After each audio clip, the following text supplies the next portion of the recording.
আসসালামু আলাইকুম। আপনারা কেমন আছেন? আলহামদুলিল্লাহ ভালো আছি। রাফিজাস কিচেনে স্বাগত। এই তো চলে আসলাম এক টুকরো মাংস দিয়ে বিকেলের নাস্তা রেসিপি। আশা করি সবার ভালো লাগবে। আমি মাংসটাকে সিদ্ধ করে নিয়েছিলাম। এখন চামচের সাহায্যে আমি মাংসটাকে ছাড়িয়ে নিচ্ছি। তারপরে আমি প্যানের মধ্যে তেল দিয়ে দিলাম 2 চামচের মতো, চা চামচে। তারপর পেঁয়াজ দিয়ে দিলাম। পেঁয়াজটা আমি প্রথমে একটু কাঁচা ভাবটা ছাড়িয়ে নিচ্ছি।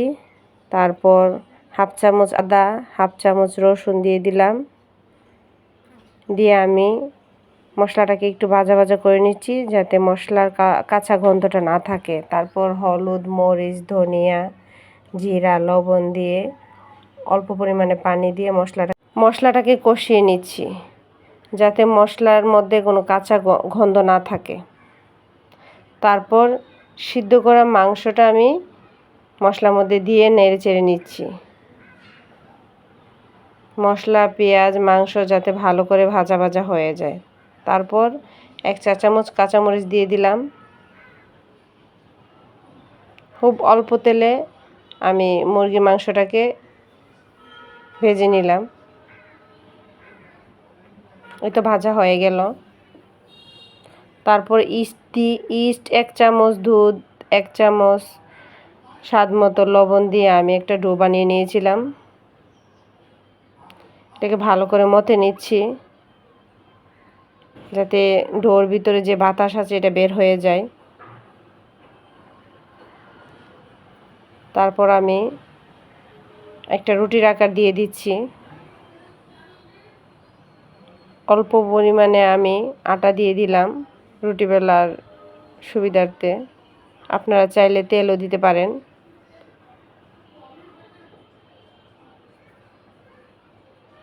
তারপর আমি রুটিটা বেলে নিচ্ছি।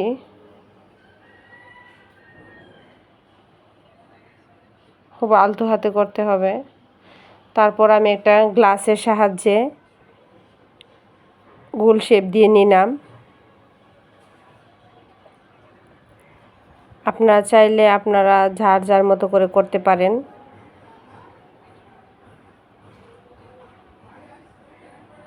এই তো আমি গোল শেপ দিয়ে নিলাম।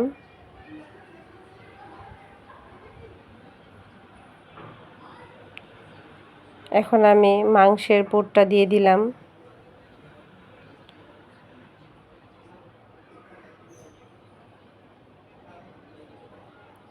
দিয়ে আমি একটা ডিজাইন করে নেব। সব সাইড ভালো করে আমি বন্ধ করে দিচ্ছি।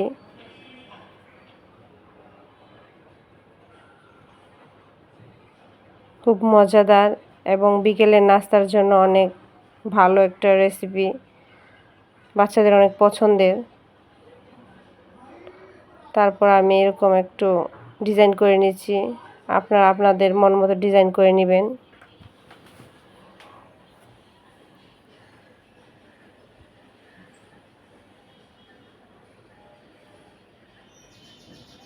আপনি চাইলে ইস্ট ছাড়াও করতে পারবেন।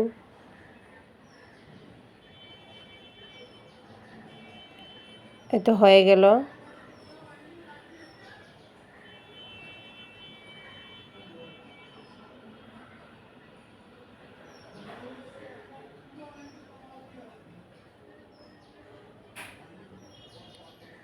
তারপর আমি কড়াইয়ের মধ্যে তেল বসিয়ে দিলাম। তেলটা হালকা গরম হয়ে আসলে আমি তেলের মধ্যে দিয়ে দেব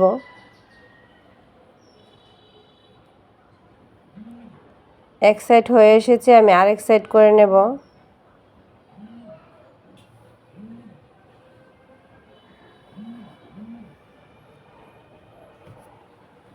আমি 2 সাইড উল্টিয়ে পাল্টিয়ে নিচ্ছি।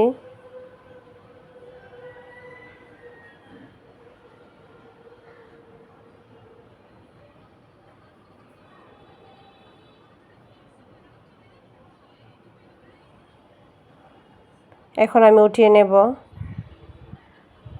আমার নাস্তা হয়ে গেছে। অবশ্যই ভালো লাগলে বাসায় ট্রাই করবেন। সবাই ভালো থাকবেন, সুস্থ থাকবেন। আল্লাহ হাফেজ।